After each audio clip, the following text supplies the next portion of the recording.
तर आज खाल्ली चुलीवरची पाणीपुरी. तर हाय, मी कल्याणी. तुम्ही ते दुपारचं आमच्या इथलं क्लायमेट बघू शकता. एवढं काय वादळ, वारा, गारांचा पाऊस, भयानक जोरजोरात आज पाऊस झाला आहे आमच्या इथे काहीच. तर मग त्यानंतर मी दुकानात गेले होते, काही भाजीपाला घ्यायचा होता, टमॅटो वगैरे मी भाजीपाला घेतला आणि तिथून गेले पाणीपुरीच्या स्टॉलवर. तर मी पाणीपुरीच्या स्टॉलवरती फर्स्ट टाईम चूल बघितली आहे. आत्तापर्यंत कधीच बघितली नव्हती आणि चुलीवरची पाणीपुरी पण फर्स्ट टाईम खाल्ली आहे.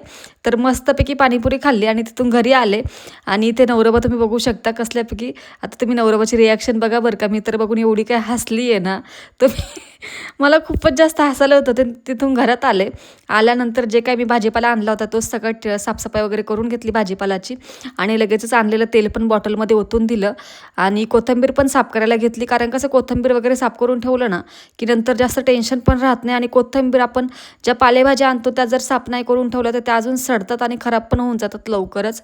म्हणून मी कायम कोथिंबीर वगैरे आणली ते कायम साफ करूनच ठेवत असते. त्यानंतर आज मला बाकीचं पनीर भुर्जीची तुमच्यासोबत रेसिपी शेअर करायची होती, पण मग आमची इथे पावसाच्या सगळ्या वादळामुळे लाईटच नाही आहे. लिटरली रात्री 12-2 वाजता लाईट आली आमच्या इथे. मग तिथून पुढे मी काहीच तुमच्यासोबत शेअर नाही करू शकले. आणि इथे एवढा जोराचा पाऊस झाला आहे का आमच्या घरातसुद्धा पाणी आलं दरवाजातून थोडंसं. आणि त्यानंतर मी अंधारातच पनीरची भुर्जी वगैरे बनवली.